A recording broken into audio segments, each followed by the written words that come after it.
Welcome back to Per-spec-tiv podcast. This episode is very special. We have with us today a special guest, Moya D. She's a German Jamaican model, a fashionista, a mom, a friend, media personality, and just for laughs, unidentified, gay, trans, she, her, they, them, alien, he, him. Moya, welcome to the podcast. Thanks for having me. Should I do a mic drop? I've been waiting for such an introduction, right? Right? I'm still waiting though. Well, you know us. I'm JP. Lorenzo. And today, we just want Moya to tell us a little about herself and her story. Like, Moya, where are you from? So I'm originally from a small town in Jamaica called Negril. And I moved to Germany when I was about 15 for modeling. So I've traveled the world a bit. Wow. Sounds interesting. And when did you discover modeling? Like, how was it? Like, what brought you to that? I started little community, competitions where they have like mini Miss Negril at about 11 years old. Yeah. Then I remember one day I was just literally walking on the street of Kingston, and this guy literally just ran after me and said to me, "Hey, have you considered modeling?" And I said to him, "Yes, I did a few little pageants here and there." And he was like, "I need to sign you up right now." And basically that's how it started. Just literally walking down the street. Yeah. And tell us about that journey. The journey started in Jamaica, in a small town. And then where did it take you after that? That took me basically in Germany. Yeah. I got signed. I was doing fashion shows. Basically, I started as a runway model, which was mainly live shows. From there, I got discovered by another agency that then did a contract with me going to Germany. So then I went to Germany and I was doing mainly runway, high fashion. I did a bit of fashion modeling, but I think my strength was mainly in runway because of my features. I have very long legs. Yeah, you're tall and you're very attractive. Thank you very much. So did you move to Germany like all by yourself? Or, Yes, I did. Oh, please do elaborate on that, because Yeah, I can imagine that was not the easiest. It wasn't the easiest, but I had trustworthy people that I was working with. Of course, my mom had to give her consent. I gave her a few gray hairs here and there. Sorry, mommy. But yes, I had people who at the start was translating for me because I never spoke the language. And of course, being in a country where the language was completely different from what I was used to. So I was obviously being managed by people who were assisting me with language and obviously where I lived as well. But that also was really a mind-blowing experience because I realized how important it was for me to learn the language. So at that point, I learned German within 3 months. Wow. Yes. Impressive. Super impressive. 3 months. And this should qualify her well enough to go into today's topic. We have a very exciting topic, like we said, and we have been teasing it for the past 2 episodes. And here we are, ready, locked and loaded for gender roles and stereotypes. And with our esteemed guests, we're just going to jump straight into the topic. Lorenzo, Ma, you ready? I want to hear your perspective. Do you think gender roles are relevant today? I love this. Who should Let him go start? first. I do believe that gender roles are still relevant, but the relevance is being significantly questioned today. So you get people who are more focused now on gender equality, etc. Yeah. And this is all changing due to the shift in societal norms, I would say. So you have, let's say, if you look in the family structures, for example, this is changing, where you have things like stay-home dads nowadays. You've got a lot of shared responsibilities when it comes to parenting. Back in the days, it was like the mom taking full responsibility of, a child or the family or everything that happens within the household. Like, they were the leaders, and they're still the leaders today. But yeah, Moya, Um, you think it's relevant in today's society? I think it's very relevant. I look at it from a complete different perspective where as we grow older, we realize that there's a shift in gender roles. Yeah. As Lorenzo stated before, I mean, back in the years, you know that women were the ones who stayed at home and looked after the kids. But nowadays, you realize that women have stepped up a lot more when it comes to working. You have women who are more qualified and in better jobs, who are better paid than the actual male in the relationship, who Yeah. then have to maybe makes more sense to stay at home. If you look at, for example, a country like Switzerland that we're in now, sometimes people will even go a step further in saying, okay, what makes more sense? Does it make sense for the man to go and work or the woman to go and work? If she earns a lot better, depending on the county you live in, tax purposes, all these things are now a question in society. Say, okay, now should I stay home or should I go to work?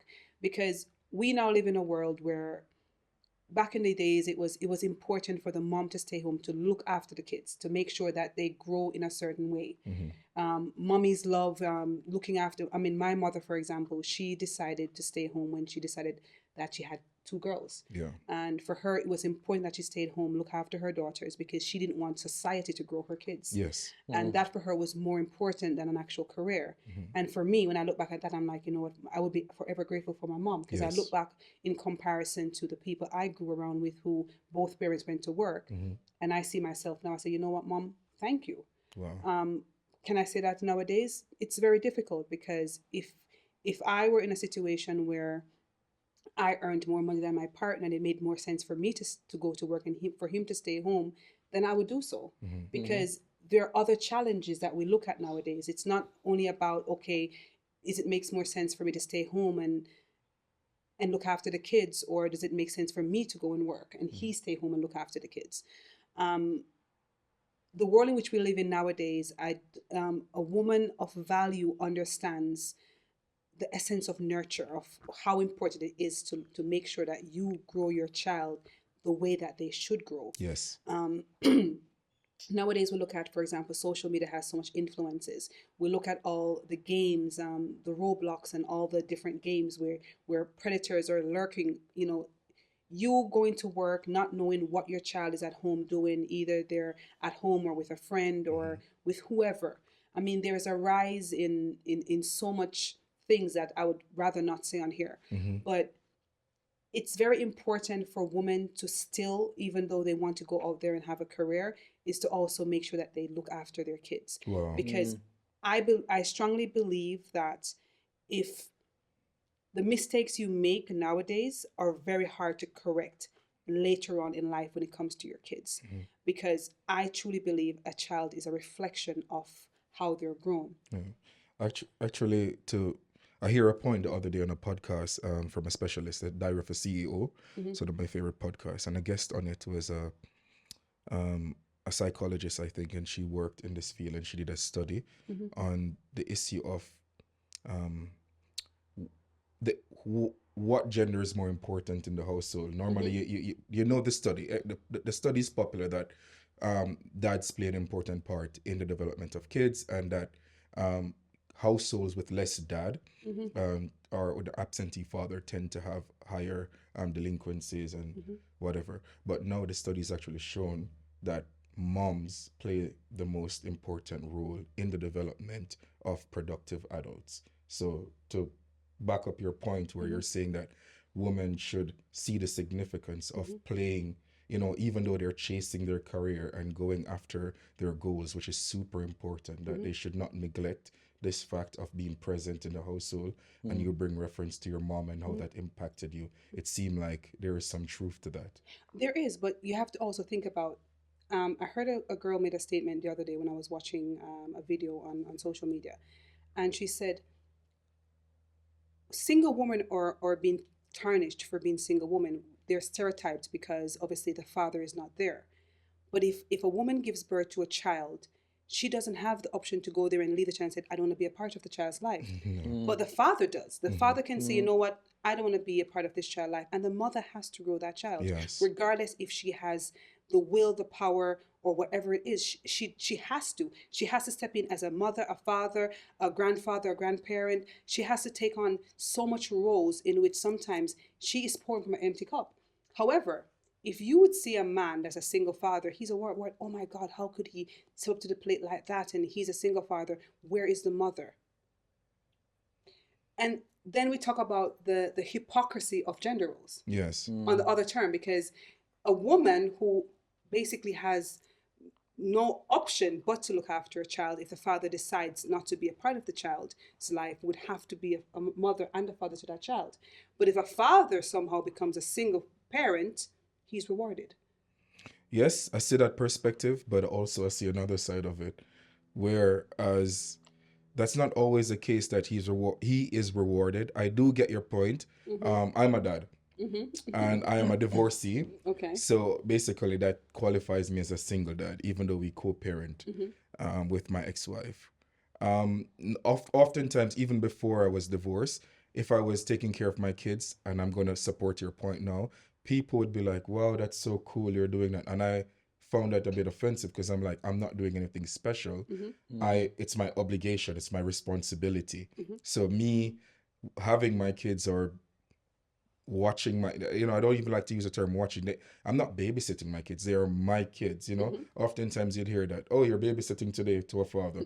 No, we're not babysitting. I'm at home with my children, So I see that point where you're saying that dads get rewarded for doing the basic stuff, while moms, it's expected and there's no applause.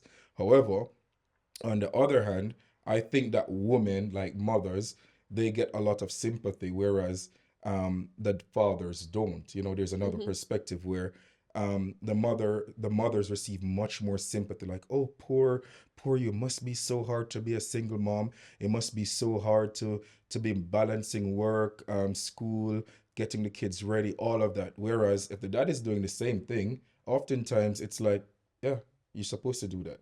Why you think it is like that? I have no idea why it's like that, but it is like that. Society. Perception is everything. So there's two sides of it where what I just wanted to bring my side to it, whereas your side is from this vantage, as a single dad and as a father raising two kids. Sometimes I feel I receive no sympathy at all. Not that I'm begging for sympathy because it's my obligation, but if the mom goes and complains, hypothetically, she will receive greater sympathy. Whereas if I say, yo, I'm so exhausted, even to my friends, like, yo, why you can't come out this weekend? And I'm like, bro, I'm tired. I had my kids last weekend and I just need rest. It's not, it's not a given fact that, oh, he's a dad, so he's managing the same responsibility as the mom is doing. Even if the father doesn't have the kids full time, once that dad is involved, he doesn't stop being a dad when the kids are not there. He's still a father, and that is what I notice with my mind. Even when the kids are not with me, I am constantly thinking about my kids. I'm constantly in a father role. It doesn't turn off when they're not there, and then I'm a father when they're there. But I think people don't see that aspect to it. I agree. I completely agree with what you're saying. I mean, women do tend to get more sympathy. But you have to remember, and have a different perspective as well, is that women are emotional beings. We were created to look after kids. Yes. So for us, I mean, we're great at multitasking. Men aren't. And men will argue say that they're better multitaskers than women. They are not. I can cook and clean and do the laundry, look after my kids, shower, wash her hair, do everything within 15 minutes. Just before I got here, I did literally 10 tours within 30 minutes. That is impossible for any man to do. So for us as women, it is very normal for us to give the emotional support to a child, do the homework, go to work, come home, cook, clean. Yes, we're exhausted, but for us, it's normal for us. Yeah. I've heard a study, for example, where they differentiate between men and women. And it says, for example, a man's brain is like a waffle. It has small boxes. Yeah. And a man can only open one box at a time. So each time, if a man is watching football, he's watching football. Nothing else. Why you Don't look at come. me like when you say Don't that? come. But that's facts. That's That was a facts. direct I'm going to look at me, support that, you know. but I wouldn't That was say a it's because it's a direct waffle. I would say that we have the ability to felt like a focus, shot. to No. hyper focus. No. You understand what I mean when I said. So basically, a man's brain is like a waffle. So it's Yeah. full of boxes. And a man tends to open each box where he sees it necessary, which is Exactly. important to him. Exactly. So he will never have 10 boxes open. No. He will have one box open. Yes. So for him, if he's watching football, he's watching football. Yes. Don't come and ask him I have a about question, I have what a happened question. yesterday, the I have a grocery. question. Yes? You as a woman giving this perspective, do you think other women take the same view No, as they you? don't. They don't. And Because we were agreeing with you, by the way. Yeah. We were agreeing with exactly Yes. what you're saying. And I think that's the thing, because people don't look at the scientific part of a human being. For example, women were seen as spaghetti. Yeah. You have the long spaghetti, but once it's cooked, it's all winded up. So each emotion is touching, which means that a woman never clocks out. So what happened last week, last year, last month, she's doing the laundry, she's watching TV, she's looking after the kids, but she's still thinking about Still on her mind. what happened last week. Always. And what someone said to her last month. And she's still trying to probably think about something else that has completely nothing to do with any other things that she's doing. Yeah. But a woman has the capacity to do so. We have the capacity to multitask in our mind, and we're okay because we're good at that. So you're saying Men then cannot. gender role does matter. It does matter. It doesn't matter. It doesn't matter what a person says. I mean, yes, society changes the views of how things are and all these things, but gender role is still very relevant nowadays. It is still relevant, and it plays a pivotal role in life as we know it. Agreed. Because a man can do whatever he needs to do. A man is a leader. A man is a this. A man is a that. A woman has her role too. Yeah. We can even go a step further in saying, even on, I mean, we won't bring religion into this, but I'll just touch a basis of it. If you think about how the world was created, and, you know, if you believe in God or you believe in the Bible, that Adam was the first man on the earth, he was a man. And then God said, it's not good for man to be alone. He needs to have a woman. He was first. He's the leader. He was put asleep, and then a woman was created, and she was created to help him. Yeah, according to that, yeah. My beliefs, though, is that I don't believe in a 50-50 theory where man and woman. I believe men and women are equals because each of us have our roles. Yeah. I do believe that women are better at certain roles than men. Yes. Likewise, men are better at certain roles than women, because women are emotional beings. Men aren't. Men are logical Men are beings. more logical in Yeah. thinking. Women can become very emotional in certain decision making, Yeah. which a man doesn't. Yeah. On the opposite side, women play pivotal roles in certain decision making because we're emotional. So basically, gender role is about bringing different perspective to the table to achieve the optimal purpose or Yes. or goal, you know, to achieve. So both complement each other. So it Yes. shouldn't be seen as a versus type of thing. It should be seen as complementary. Yeah. My question is, based on that, your theory that gender role matters, do you think that the ideology of a woman being a nurturer somewhat plays on the emotional aspect of the feminist movement, where women feel offended by that thought, that's all I'm good for? Because that's not what I'm getting, what you're saying. But I think some people will take it as that when you say, yes, gender roles matter, and you should not neglect that role, you know, that you are genetically predisposed to be good at. Don't neglect that while pursuing your goals. A lot of times, do you think that the feminist movement kind of like distort that a little bit? What do you think? Of course. I mean, if you think about it logically, as we touch back onto, you know, where back in the days, women used to be the ones to stay home and look after the kids. Yeah. And now, obviously, they have to step up to the plate, because a lot of women fight for gender equality. Yes. And it's not a bad thing. I mean, I want to feel as if I'm equal to a man too.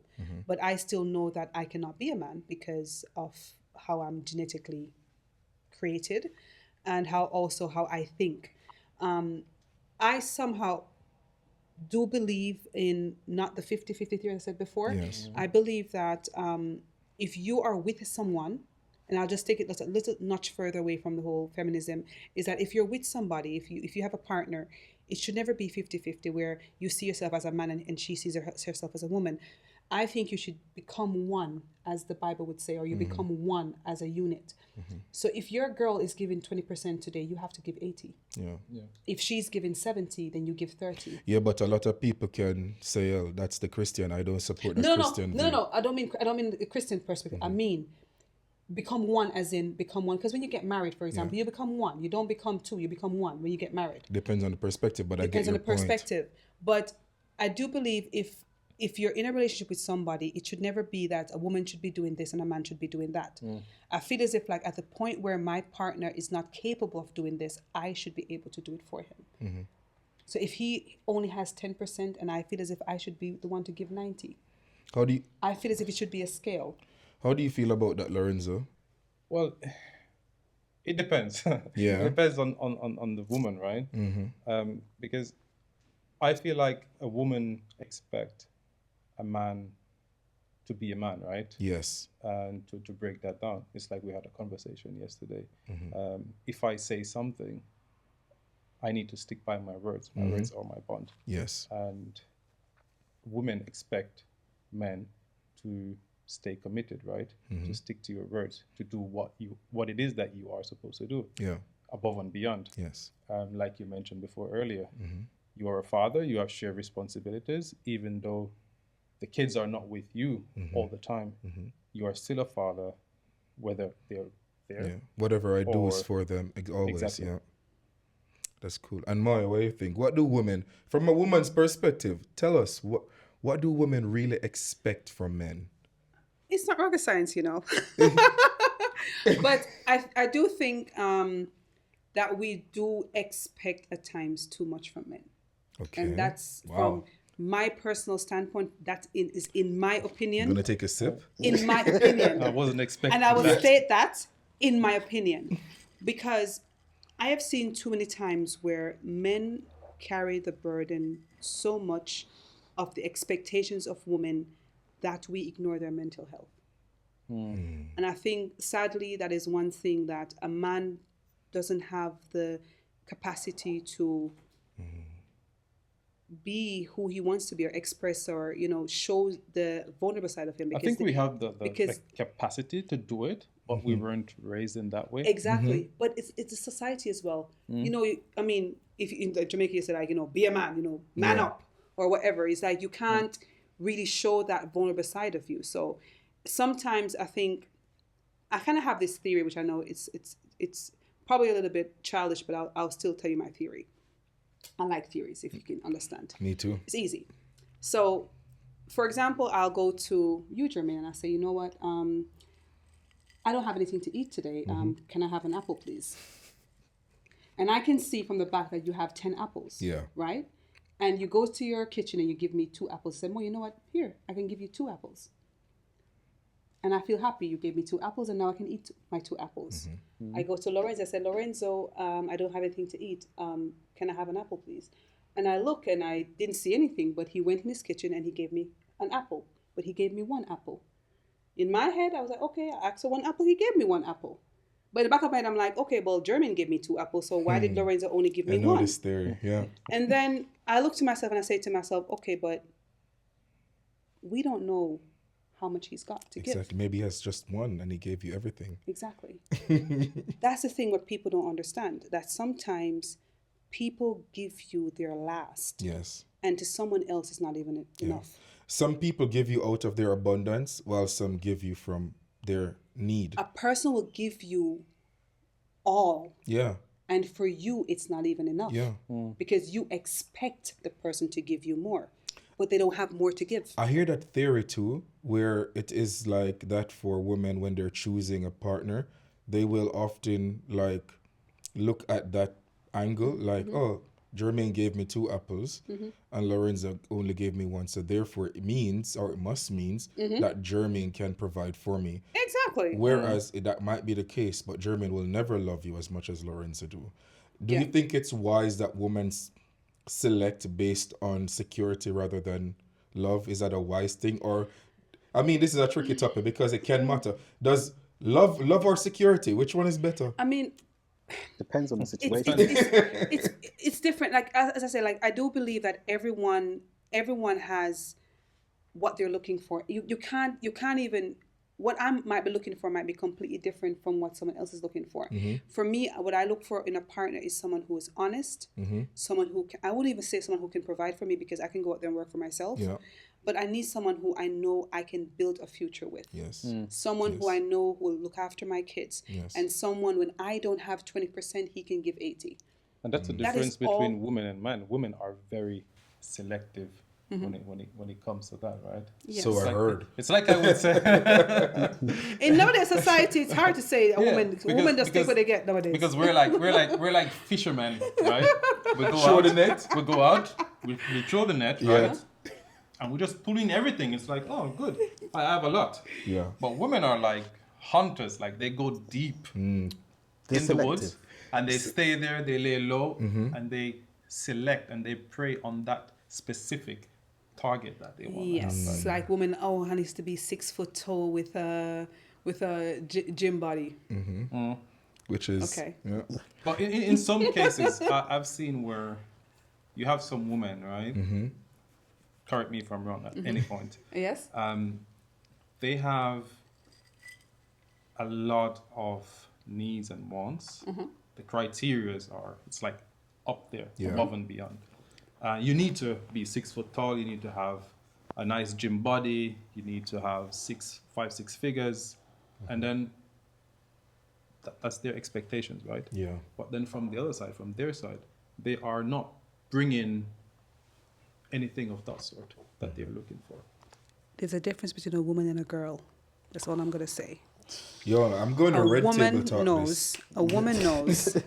A woman knows what she wants in a man. A girl looks for what she can take from a man.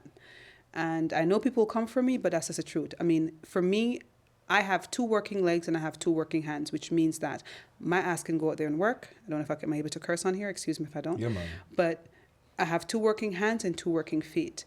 And my mom, I tell a theory. My mom says when you were born, you came in the world like this with your hands closed. When you leave with your hands like this. You take nothing with, you come into the world with nothing, you take nothing back with you.